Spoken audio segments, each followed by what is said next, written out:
அன்பான தோழிகளுக்கு வணக்கம். Welcome to Madhavaram kitchen. நான் உங்கள் சாரதா சுந்தர பிரகாசம். இது என்னன்னு பார்க்குறீங்களா? இது கொத்தமல்லி தண்டு. இப்போ இதை வச்சு தாங்க ஒரு இன்ஸ்டண்ட்டான ஒரு ஹெல்த் ட்ரிங்க்கு. அது எதுக்கெல்லாம் பயன்படுது, அதை குடித்தா என்னென்ன பலன்கள் அப்படின்னு நான் அந்த ட்ரிங்க்கை ரெடி பண்ணிவிட்டு நான் உங்களுக்கு சொல்கிறேன். ஃபஸ்ட்டு இப்போது இதை எப்படி செய்யறதுன்னு பார்க்கலாம். இப்போ ஸ்டவ் ஆன் பண்ணி ஒரு கிண்ணம் வச்சுருக்கேங்க. இப்போது நம்ம அதில் 1 டம்ளர் தண்ணியை ஊற்றிக்கலாம். தண்ணி கொதிக்கட்டும். இப்போது தண்ணி கொதிக்குதுங்க. இப்போது இந்த தண்டு எடுத்து வச்சுருந்தேன்ல, இதை பொடியாக கட் பண்ணி இதில் போட்டுக்கலாம்.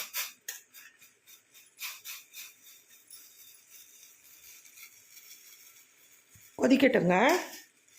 இப்போது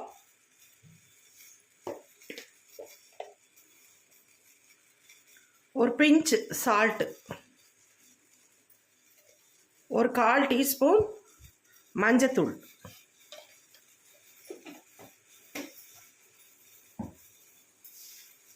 இப்போ கொதிக்குதுங்க. இது நல்லா கொதிக்கட்டும்.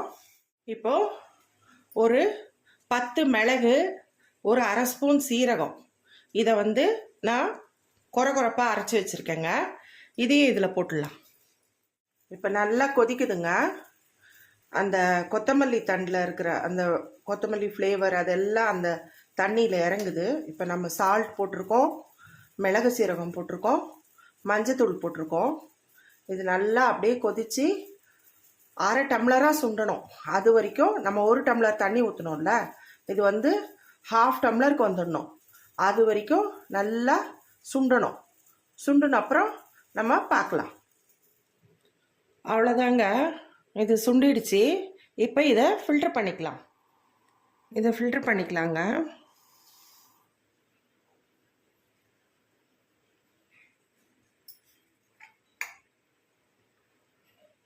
வீடே மணக்குங்க இந்த சூப் ரெடி பண்ணும்போது. அவ்வளோதாங்க, சூப் ரெடி ஆயிடுச்சு. இப்போ இந்த சூப் எதுக்கெல்லாம் பயன்படுதுன்னு நான் சொல்கிறேன். சட்டுன்னு செய்யக்கூடிய ஒரு இன்ஸ்டண்ட்டான சூப்புங்க. இந்த கொத்தமல்லி நம்ம ஜீரண சக்திக்கு ரொம்ப ஹெல்ப் பண்ணும். எப்போவுமே கீரையில் அந்த இலையை விட இந்த தண்டில் தான் உங்களுக்கு சத்து அதிகமாக இருக்கும். அதனால் அந்த தண்டில் இருக்கிற அந்த ஃப்ளேவர் எல்லாம் இந்த சூப்பில் இறங்கியிருக்கு. அது இல்லாமல் நம்ம மஞ்சத்தூள் போட்டிருக்கோம், அது ஆன்டிசெப்டிக்கு. அது இல்லாமல் மிளகு சீரகம் போட்டிருக்கோம். இப்போ தொண்டை வலி, இப்போ எனக்குமே கொஞ்சம் கரகரன்னு இருக்குங்க தொண்டை வலி, தொண்டையில் புண்ணு, அப்புறம் ஜீரண கோளாறு, அப்புறம் நம்ம சோர்வாக இருக்கிறோம் அப்படின்னா இந்த சூப்பை நீங்கள் இன்ஸ்டண்ட்டாக செஞ்சு சாப்பிடுங்க. உங்களுக்கு உடனே ரெஃப்ரெஷ்மெண்ட், நல்லா ரெஃப்ரெஷிங்காக இருக்கும். அன்றைக்கி ஃபுல்லாக ரெஃப்ரெஷிங்காக இருக்கும். சாயங்காலத்தில் குடித்தாலும் உங்களுக்கு தொண்டைக்கு இதமாக இருக்கும், நல்லாவும் இருக்குங்க இந்த சூப்பு. இது ரொம்ப டேஸ்டியான சூப். இது கொதிக்கும் போதே வீடே மணக்குங்க இந்த சூப்பு. அதனால் இந்த சூப் கண்டிப்பாக இனிமேல் கொத்தமல்லி வாங்கினா அந்த தண்டை நீங்கள் வேஸ்ட்டாக தூக்கி போடவே போடாதீங்க.